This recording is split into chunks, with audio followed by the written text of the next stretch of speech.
سلامونه ملګرو د پاکستان حکومت د پاکستان عوام ته یو عجیبه مشوره ورکړې ده. دا مشوره چې تاسو اورئ حیران بشئ چې زمونږ په دې حکومت کې کمی نمونې ناست دي او کمی نمونې الله پاک په مونږ باندې مسلط کړي دي. په دې باندې هم تفصیلا خبره کوو. بل نن د عمران خان د 190 میلیون پاوند کیس فیصله لري محفوظ شوی و. نن ورځ و چې دغه فیصله به سناوېده، خو دغه فیصله یو ځل بیا ملتوي شوه، سناو نه کړلی شوه، بلکې 2 جنوري ته دغه فیصله منتقل شوې ده چې په 2 جنوري به دغه فیصله اورول کېږي. په دې هم تفصیلا خبره کوي. بل وایس اف امریکا یو ریپورت د پاکستان حواله سره جاری کړی دی چې د پاکستان سیاسي ماحول سم زلزلې پر اوستره سره ریپورت په هغه باندې هم تفصیلا خبره کوي. بل یورپی یونین د 25 سیویلین په سزاګانو باندې کم 25 سیویلین کم د 25 پی ټی آی کارکونانو ته چې ملټری کورټ ته سزاګانې اورول شوې دي په هغه باندې د تشویش اظهار کړی دی یورپی یونین. په دې باندې هم تفصیلا خبره کوي. ویډیو خپل هم مکمل وګورئ او مخکې ملګرو سره ضرور شریک کړئ. ټول نړۍ په حکومت باندې خبره کو چې حکومت څنګه د پاکستان عوامو ته سم مشوره ورکړې ده چې یو عجیبه مشوره ده.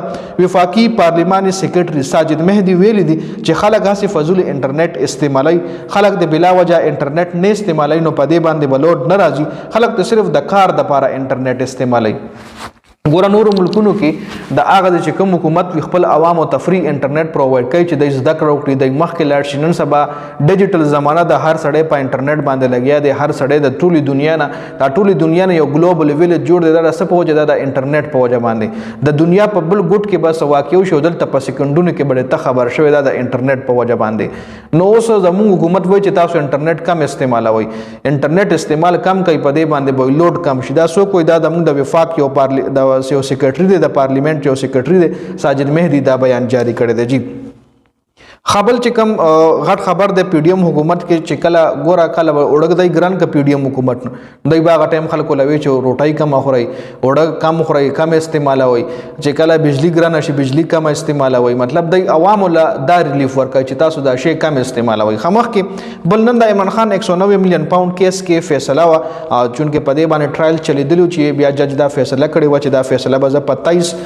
24 دسمبر یادول چې په 24 دسمبر دا فیصله وړو مخه دا فیصله نن ونرول شو او دا فیصله چې جنوري ته منتقل شوی دا 25 جنوري باندې به دا فیصله اورول کیږي.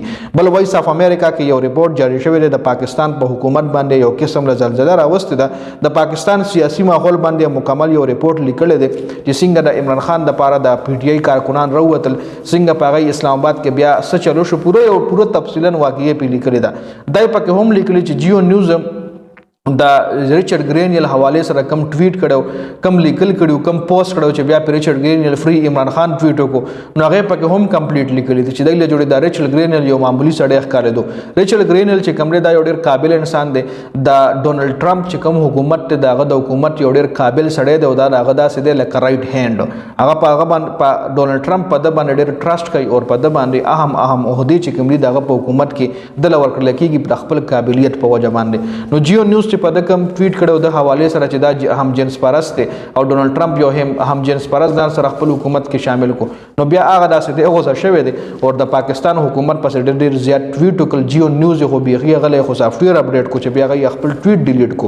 خبر یورپی یونین چې کوم دی غي 25 سیویلین په سزاګانو باندې تشویش اظهار کړی دی چې څنګه ملټری کورټ پاکستان کې 25 سیویلین ته سزاګانې اورول. تاسو له معلومه د پی ټی آی 85 کارکونانو باندې ملټری کورټس حکم سپریم کورټ جاری کړو نو کې 25 لسداګانې اورول شوی چې 60 پکې لا پاتې دي، خو په هغه باندې یورپی یونین د تشویش اظهار کړی دی.